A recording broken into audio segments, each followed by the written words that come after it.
Everyone, welcome back to another vlog. आज का दिन होने वाला है मेरे लिए और मेरी बेटी के लिए काफ़ी स्पेशल, क्योंकि एम्बेसी ऑफ इंडिया कंबोडिया में एक स्पेशल मूवी स्क्रीनिंग ऑर्गेनाइज की गई है और मूवी का नाम है चक दे इंडिया। चक दे इंडिया। और सबसे एक्साइटिंग बात यह है कि मेरी बेटी अपनी लाइफ की पहली मूवी देखने जा रही है और ये जो मूवी है उसकी स्क्रीनिंग थिएटर में नहीं बल्कि एक प्रोजेक्टर सेटअप के थ्रू की होने वाली है। एक पुरानी और आइकॉनिक इंडियन मूवी और वो भी कंबोडिया में। कभी सोचा नहीं था कि घर से इतनी दूर रहकर भी ऐसे मोमेंट्स एक्सपीरियंस करने को मिलेंगे। एक पेरेंट के लिए अपने बच्चों के फर्स्ट हमेशा स्पेशल होते हैं और आज हम उसकी फ़र्स्ट मूवी का मेमोरी क्रिएट करने जा रहे हैं। और मैं सच बताऊँ ना तो ये सिर्फ मूवी देखने का एक्सपीरियंस नहीं है बल्कि अपने इंडियन कल्चर को और अपने इंडियन कम्युनिटी से जुड़ने का भी एक खूबसूरत मौका है।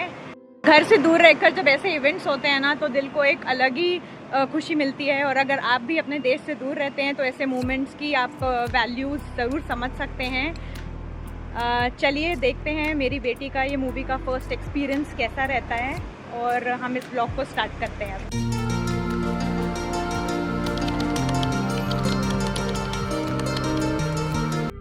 तो फाइनली हम embassy of India Phnom Penh पहुंच गए हैं। क्योंकि मुझे व्लॉग भी शूट करना था इसलिए हम टाइम से थोड़ा सा पहले ही आ गए थे यहाँ पे। इससे हमें पूरी जगह को आराम से एक्सप्लोर करने का और आपको एम्बेसी के सराउंडिंग्स दिखाने का भी मौका मिल जाएगा। यहाँ पे जो स्क्रीनिंग का इवेंट है वो actually yoga and dance centre में ऑर्गेनाइज किया गया है और जैसे ही हम अंदर आते हैं एंट्रेंस का सेटअप काफ़ी वेलकमिंग है। और यहाँ पे मेरी बेटी भी आ गई थी क्योंकि उसको फोटोज़ खिंचवाने का कुछ ज़्यादा ही शौक है। बस अंदर घुसते ही उसका कैमरा मोड ऑन हो गया।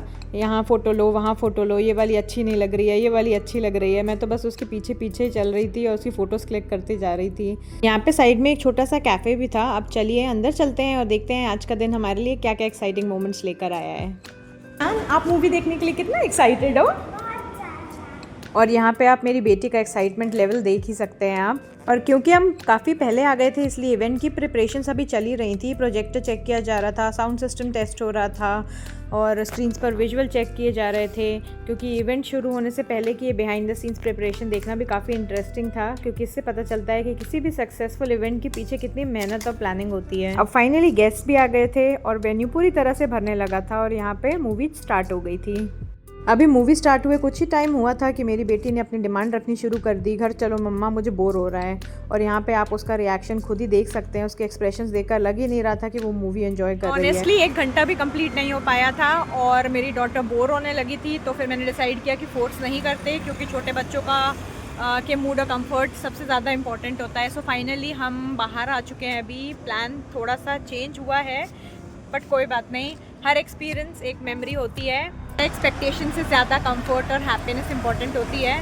और हाँ, next time will try something more kid friendly. अब यहाँ पर अंधेरा भी हो चुका था तो घर वापस जाने के लिए मैंने ऑटो बुक कर लिया था, लेकिन ऑटो को अभी आने में थोड़ा सा टाइम था इसलिए मैंने सोचा क्यों ना सुहाने मौसम का थोड़ा और मज़ा लिया जाए। सच बताऊँ तो वेदर इतना शानदार हो रखा था, इतनी ठंडी ठंडी हवा चल रही थी। और हमारी नन्ही मैडम की तो बात ही अलग है। बाहर आते ही पता नहीं उसमें कहाँ से इतनी एनर्जी आ गई थी। ऐसा लग रहा था कि उसे घर जाने की बिल्कुल भी जल्दी नहीं है।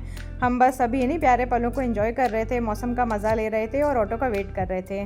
और तभी हमारा ऑटो भी आ गया था। हमारी छोटी सी एक्सप्लोरर अभी भी पूरी एनर्जी में थी, लेकिन अब बारी थी घर लौटने की, तो हम भी निकल पड़े अपने घर की ओर। अब मिलते हैं नेक्स्ट व्लॉग में। Thank you for watching.